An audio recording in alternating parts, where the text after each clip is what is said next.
kind of the year of singularity or year of AGI, let's say, at least. So it'll be interesting. Neil, how does that make you feel as an endoscopist? I'm excited. I've always been, truly, I think the more we have to reduce the variability in quality, the more value there is in a colonoscopy.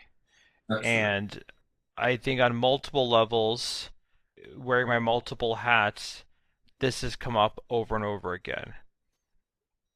As non-invasives come into the space, and I think there's a role for them in screening, there's two things are going to happen.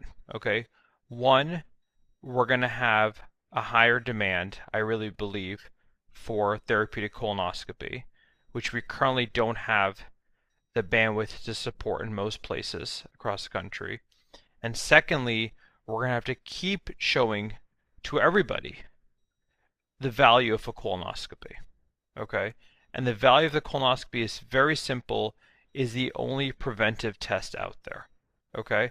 And how do we prevent cancer through a colonoscopy? Is by finding polyps and removing them. So I believe whether it's CADI, automation, augmentation, whatever it is to improve the value of a colonoscopy leads obviously, better patient care, but cynically and truly cynically, it's better for the gastroenterology community. Thing as you mentioned about quality metrics, I mean, obviously reducing ability, that is absolutely true. And a part of that is also getting a non-diluted data, right? So, I mean, you can still say, the adenoma detection rates or withdrawal times. I mean, a lot of these times, these are numbers that, by the end of the case, the gastroenterologist, yeah, sure, it took me 9 minutes. So today it took me 12 minutes. And yes, you're supposed to have that thing in the operating room that, entry and exit, you note out the time. And, rarely you get an objective data for it. At the end of the day, it is a very,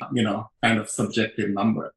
That is another thing what the robot can do. It can give you an objective number of withdrawal time, it can give you, ADRs, which are much more objective. And number two, using the same metric, it is observable through the community. So for example, the withdrawal time that it says for you, the ADR that it says for you in Connecticut is the same as the metric. The methods of measuring are the same as what is in Texas or California.